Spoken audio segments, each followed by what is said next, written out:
ओम शांति। आज हम 19 नवंबर 79 की अव्यक्तवाणी सुनते हैं। आज के वाणी का सार है बेहद के वानप्रस्थी अर्थात निरंतर एकांत में सदा स्मृति स्वरूप। आज बाप दादा सर्व बच्चों के भाग्य के गुण गा रहे थे। बाप बच्चों के भाग्य की श्रेष्ठ रेखाओं को देख हर्षित होते हैं। भाग्य के श्रेष्ठ रेखाओं में विशेष क्या क्या बातें देखी जाती है वह जानते हो। मुख्य बात तिथि अर्थात तारीख, समय, विशेष ग्रह, कुल, धर्म और संपत्ति, संबंध और ऑक्यूपेशन देखा जाता है।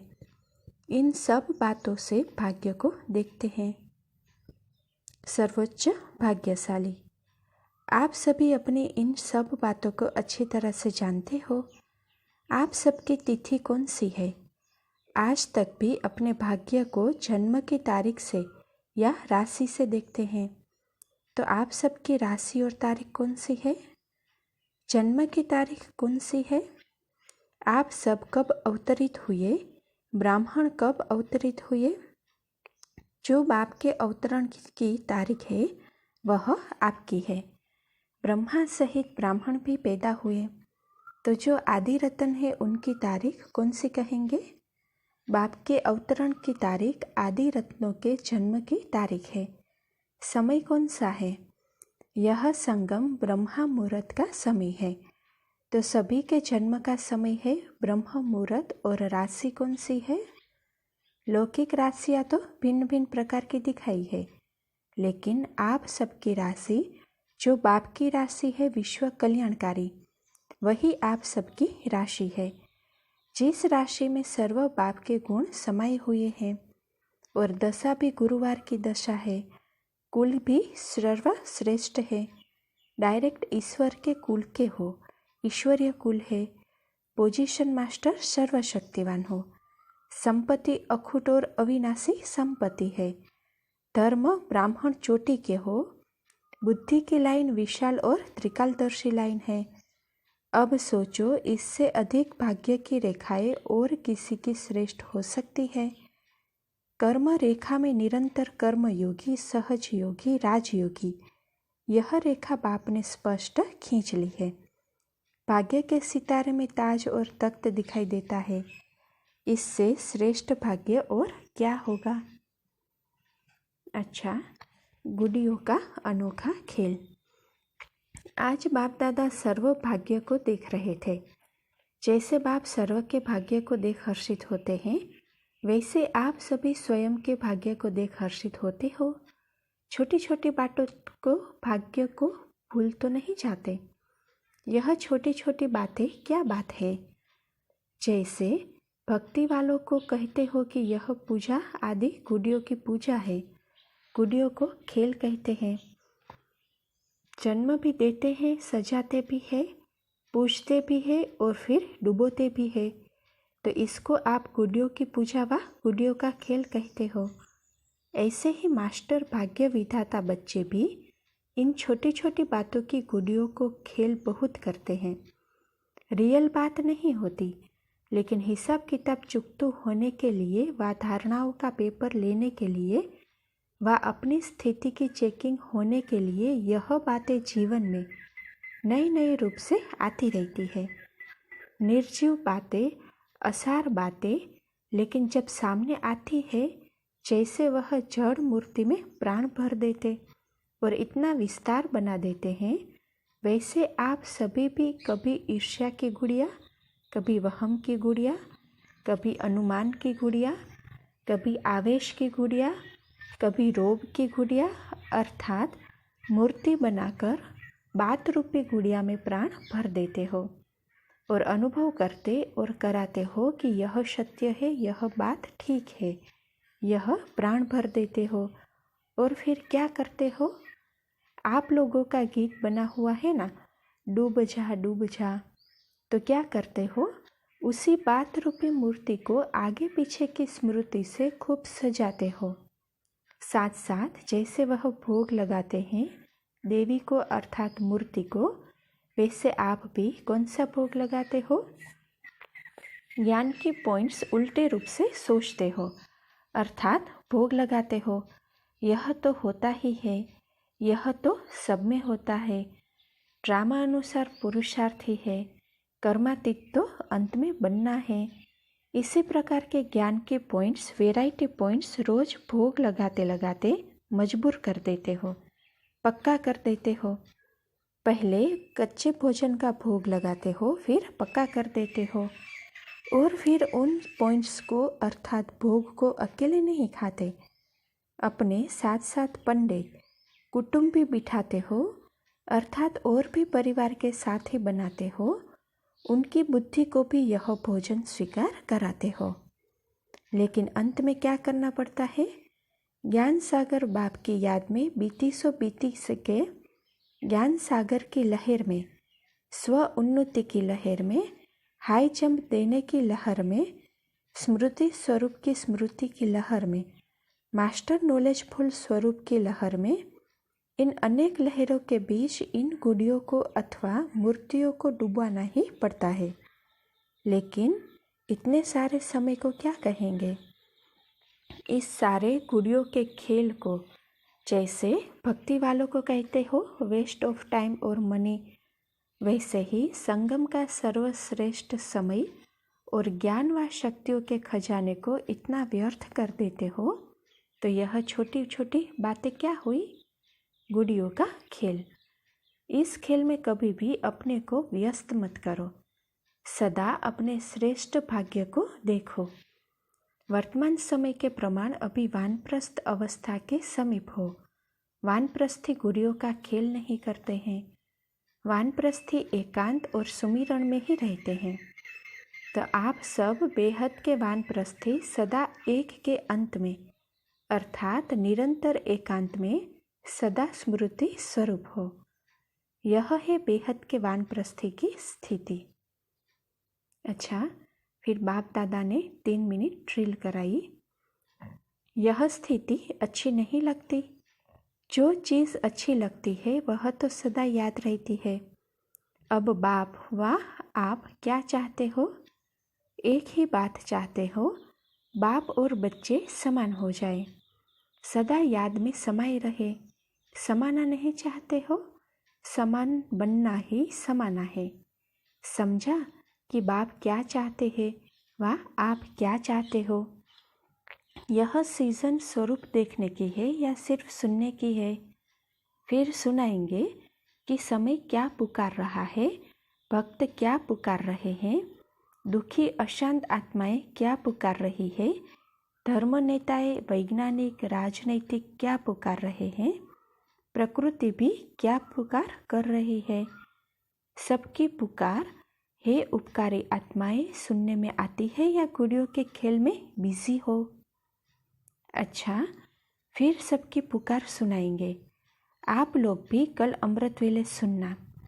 सदा भाग्य को सुमिरन करने वाले, सदा बाप के समान याद में समाये हुए निरंतर एकांतवासी, हर घड़ी को सफल बनाने वाले सफलता मूर्त, भक्ति के खेल समाप्त कर मास्टर ज्ञान सागर स्वरूप, स्मृति और समर्थी स्वरूप, ऐसे पद्मा पदम भाग्यशाली बच्चों को बाप दादा का याद प्यार और नमस्ते। अच्छा, फिर पार्टियों से मुलाकात है। मैसूर, सभी अपने को सर्वश्रेष्ठ आत्माएं अनुभव करते हो। कितनी श्रेष्ठ आत्माएं हो जो स्वयं बाप बच्चों से मिलने के लिए अपने वतन को छोड़कर आते हैं। आधा कल्प गाया कि अपना वतन छोड़कर आ जाओ, लेकिन यह मालूम नहीं था कि कब और कैसे मिलेगा। सिर्फ इंतजार में दिन बिताए। अभी इंतजार खत्म हुआ और सन्मुख मिलन मना रहे हो। ऐसा श्रेष्ठ भाग्य और किसी का होगा? स्वप्न में भी ऐसा नहीं सोचा होगा कि भगवान से बातें करेंगे, टोली खाएंगे, बैठेंगे और सभी प्रैक्टिकल में अनुभव कर रहे हो। प्राप्ति के आगे यह सफ़र भी क्या है? बाप कितने बड़े सफ़र से आते हैं। बाप का स्थान दूर या आपका? जब खुशी होती है तो कोई भी थकावट व तकलीफ महसूस नहीं होती। रास्ते के 4 दिन निरंतर योगी की स्टेज होगी। कब मिलेंगे, कब पहुँचेंगे, तो निरंतर योगी हो गए ना। यह भी कमाई हो गई ना। ब्राह्मण बनना माना हर कदम में कमाई। कष्ट भी कष्ट नहीं, लेकिन जैसे गुलाब के पुष्प के साथ कांटा भी होता है, वह कांटा उनके बचाव का साधन होता है, वैसे यह तकलीफें और ही बाप की याद दिलाने के निमित्त बनती है। कोई भी प्रकार का जब दुख आता है तो नास्तिक के मुख से भी हे भगवान निकलता है, तो दुख भी याद दिलाने का साधन हुआ ना। संगम पर कोई कष्ट हो ही नहीं सकता। इस समय आप बच्चे बाप के सर्व खजानों के अधिकारी हो। बाप का खजाना क्या है? सुख, शांति, आनंद, प्रेम, यही तो खजाना है ना। तो अधिकारी और खुश ना रहे, यह कैसे हो सकता है? अमृत वेले सदा स्मृति का तिलक लगाओ कि हम अधिकारी है। अगर तिलक लगा होगा तो सदा हर्षित रहेंगे। तिलक को मिटने नहीं देना। माया कितना भी मिटाने की कोशिश करे, लेकिन मिटना नहीं तो सदा अविनाशी भव का वरदान मिलता रहेगा। सिल्वर जुबली मना रहे हो, लेकिन गोल्डन एज की स्थिति में रहकर सिल्वर जुबली मनाओ। अच्छी हिम्मत रखी है, रिजल्ट भी अच्छी है। अच्छे बुजुर्ग, अनुभवी और मेहनती बच्चे हैं। अच्छा सर्टिफिकेट है। अच्छा, फिर विदेशी भाई बहनों से सभी जैसे स्थूल देश के हिसाब से फॉरेनर्स हो, वैसे ही आत्मा रूप से भी सदा अपने को फॉरेन अर्थात परमधाम निवासी समझकर चलते हो। सदैव यह अनुभव हो कि मैं आत्मा परमधाम से अवतरित हुई हूँ विश्व कल्याण का कर्तव्य करने के लिए। तो इस स्मृति से क्या होगा? जो भी संकल्प करेंगे, जो भी कर्म करेंगे, जो भी बोलेंगे, जहाँ भी नजर जाएगी, सर्व का कल्याण करते रहेंगे। यह स्मृति लाइट हाउस का कार्य करेगी। उस लाइट हाउस से एक रंग की लाइट निकलती है, लेकिन यहाँ सर्व शक्तियों के लाइट हाउस हर कदम आत्माओं को रास्ता दिखाने का कार्य करे। तो सदा इस स्मृति में रहो, ताकि जो भी सामने आए वह समझे कि हम अखूट खजाने की खान के आगे आए हैं। आने से ही ऐसे महसूस करे कि मैं ऐसे स्थान पर पहुंच गया हूँ जहाँ से सर्व प्राप्तियाँ होनी हैं। विदेशियों को ऐसे चलते फिरते लाइट हाउस बनकर सेवा करनी है। अगर एक ही स्थान पर इतने लाइट हाउस हो जाएंगे तो क्या रिजल्ट निकलेगी? सब वाह वाह के गीत गाएंगे। सदैव एक चित्र अपने सामने रखो। जैसे आप लोग चित्र निकालते हो जिसमें अंगुली से ब्रह्मा भी शिव बाबा की तरफ इशारा कर रहे हैं, ऐसे आप सबका हर कर्म, हर संकल्प बाप की तरफ इशारा करे। तो चेक करो कि मेरा संकल्प इशारा करने वाला है। जब सर्व आत्माओं को बाप का इशारा मिल जाएगा तो आपके गुण गाने लग जाएंगे। जैसे अभी और गीत गाते हैं ना, वैसे चारों ओर सभी साजों द्वारा बाप और आपके गुणों का गीत गाएंगे। उस समय क्या सीन होगी और आप लोग कहाँ होंगे? तो किसी ने कहा कि मधुबन में। तो बाबा कहते हैं सब मधुबन में भाग आएंगे तो भक्त क्या करेंगे? उस समय आप सबका साक्षात्कार होगा कि यह बाप दादा के दिल तख्त नशीन है।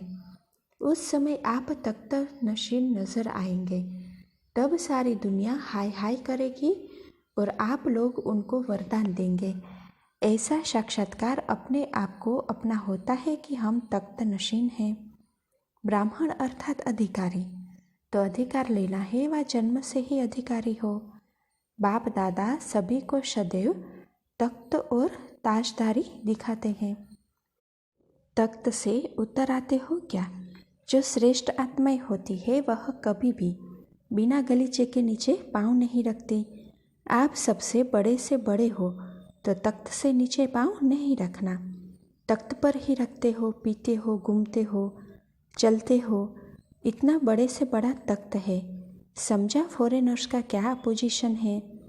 अभी फॉरेनर्स को जो सेवा दी है वह कहाँ तक की है? स्पीकर की आवाज़ कहाँ तक पहुँची है? किस स्पीड से चल रहा है? कब आवाज़ पहुँचेगा? IT में या IT1 में? जब सब तरफ से लाउड स्पीकर की आवाज़ यहाँ पहुँचेगी तभी कुंभकर्ण जागेंगे। छोटी आवाज़ नहीं भेजना, बड़ी भेजना। सभी इंतज़ार कर रहे हैं कि कब फॉरेन की आवाज़ से भारत के कुंभकर्ण जागते हैं। अभी बुलंद आवाज़ करो, फॉरेन सर्विस की रिज़ल्ट अच्छी है, अभी आगे क्या करना है? तो किसी ने प्लान सुनाया तो बाबा ने कहा, प्लान तो अच्छा है, यह तो करेंगे ही, लेकिन अभी ऐसी कोई वातावरण बनाओ जो वातावरण चुंबक जैसा कार्य करे, चारों ओर फैल जाए कि अगर शांति, सुख या प्रेम चाहिए तो यहाँ से मिल सकता है। एडवर्टाइजमेंट हो जाए। आजकल वाणी की बजाय वाइब्रेशन से प्राप्ति करने के इच्छुक ज़्यादा है। स्पीच करो, लेकिन उसके पहले ऐसे वातावरण की आवाज़ जरूर फैलाओ। सभी अनुभव करें जैसे प्यासे की प्यास पानी से बुझ जाती है, ऐसे आत्माओं की शांति, सुख की प्यास बुझ जाए। जैसे स्थापना के शुरू में एक दिन भी कोई सत्संग में आ जाते थे तो पहले दिन ही कुछ न कुछ अनुभव करके जाते थे, जो आदि में वह अंत में विस्तार के रूप में होना है। ऐसा कुछ वातावरण बनाओ। वह तब होगा जब आप सभी निरंतर इस स्थिति में स्थित रहेंगे। फिर सूर्य की किरणों के मुआफिक सब अनुभव करेंगे। सबकी नज़र जाएगी कि यहाँ कहाँ से किरणें यह आ रही है। ऐसा अभी पुरुषार्थ करना। सभी रिफ्रेश तो बहुत हो रहे हो, ऐसे रिफ्रेश हुए हो जो अनेकों को रिफ्रेश करते हुए सदा रिफ्रेश रहे। इस बारी विशेष एक शब्द पर डबल अंडरलाइन करके जाना। वह कौन सा? निरंतर। चाहे संकल्प चाहे बोल, लेकिन निरंतर शब्द को डबल अंडरलाइन करके जाना। याद की यात्रा में निरंतर, ज्ञान स्वरूप में निरंतर, धारणा में निरंतर, सेवा में भी निरंतर, चारों सब्जेक्ट में निरंतर को डबल अंडरलाइन करके जाना। समझा? यह एक शब्द वरदान के रूप में ले जाना। प्लान लंबे नहीं बनाओ, लेकिन प्रैक्टिकल के जल्दी के बनाओ। उसके लिए यही इशारा है कि अपना तन मन धन शक्तियाँ जितना जल्दी यूज़ करेंगे उतना फ़ायदा है। अभी समय है, फिर टू लेट हो जाएंगे। करने के लिए डेट का इंतज़ार नहीं करो। कल भी नहीं, आज भी नहीं, अभी करो, क्योंकि अगर डेट बताएंगे तो बहुत समय का जमा नहीं होगा, डेट का जमा होगा। फिर डेट के इंतज़ार में चले जाएंगे, इंतजाम कम करेंगे, डेट कॉन्शियस हो जाएंगे, सोल कॉन्शियस नहीं रहेंगे। हर एरिया में संदेश पहुंचाने की कोशिश करो जिससे कोई उल्हाना न दे कि हमें पता नहीं है। सर्विस करते जाओ तो सब आपे ही ऑफ़र करेंगे कि यहाँ सेंटर खोलो। अच्छा, फिर प्रश्न है पहला, संपर्क और सेवा दोनों में सफल बनने के लिए मुख्य कौन सी धारणा चाहिए? उत्तर, सफलता तब मिलेगी जबकि सदैव स्वयं को मोल्ड करने की क्वालिफिकेशन होगी। अगर स्वयं को मोल्ड नहीं कर सकते तो गोल्डन एज की स्टेज तक पहुंच न सकेंगे। जैसा समय, जैसे सरकमटेंसेस हो, उसी प्रमाण अपनी धारणाओं को प्रत्यक्ष करने के लिए मोल्ड होना पड़े। मोल्ड होने वाले ही रियल गोल्ड है। अगर मोल्ड नहीं होते तो रियल गोल्ड नहीं है। जैसे साकार बाप की विशेषता देखी, जैसा समय, जैसा व्यक्ति, वैसा रूप, तो सदा सफलता मूर्त के लिए विशेष यह क्वालिफिकेशन चाहिए। दूसरा प्रश्न, एक धर्म, एक राज्य और एक भाषा, ऐसी दुनिया कब स्थापन होगी? उत्तर, जब सब ब्राह्मणों की स्थिति एक रस हो जाएगी। एक रस स्थिति अर्थात हम सब एक हैं, एक बाप के बच्चे हैं। सर्वश्रेष्ठ आत्माएं, भले स्थूल देश भिन्न भिन्न है, यह शरीर के देश है, लेकिन आत्माओं का देश एक ही है। हर एक की एक रस स्थिति बन जाए तो बहुत जल्दी एक राज्य, एक भाषा, ऐसी दुनिया स्थापन हो जाएगी। जब से ब्राह्मण बने तो यही एक संकल्प धारण किया है कि ऐसा राज्य स्थापन करके ही छोड़ेंगे, ऐसा जहाँ सब एक ही एक होगा। स्थापन करने के लिए स्थिति भी एक रस चाहिए। तीसरा प्रश्न, निरंतर योगी बनने का सहज साधन क्या है? उत्तर, सदा दिल तख्त नशीन बनने से स्वतः ही निरंतर योगी बन जाएंगे। वर्तमान समय बाप द्वारा जो ताज और तख्त मिला है उसको सदा कायम रखो। अभी का ताज व तख्त अनेक जन्म के लिए ताज व तख्त प्राप्त कराता है। विश्व कल्याण की जिम्मेवारी का कार्य भूलना अर्थात ताज को उतारना। ताज उतरता तो नहीं है ना? तख्त है बाप का दिल तख्त, तो सदा बाप के दिल तख्त नशीन है, वह निरंतर स्वतः योगी रहते हैं। मेहनत की कोई बात है ही नहीं, क्योंकि एक तो संबंध बड़ा समीप है, तो मेहनत काहे की? दूसरे प्रति अखूट है, जहाँ प्राप्ति होती है वहाँ स्वतः याद होती है। ऐसे स्वतः और सहज योगी हो कि मेहनत करनी पड़ती है। अच्छा, फिर टीचर्स से मुलाकात है। टीचर्स अर्थात सदा अपने फीचर्स द्वारा बाप के गुण प्रत्यक्ष करने वाली। हर कर्म में हर समय बाप के गुण अपने कर्म द्वारा प्रत्यक्ष करे। ऐसे ही हो ना, जो भी देखे वह यही कहे कि इनको सिखाने वाला उनसे परम शिक्षक कौन?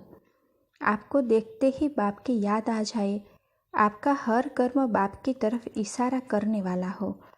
टीचर अर्थात स्वयं और सर्व के प्रति विघ्न विनाशक, छोटी छोटी बातों के पीछे समय न गंवाने वाली। ऐसी टीचर्स ही बाप को प्रत्यक्ष कर सकती है। अच्छा, ओम शांति।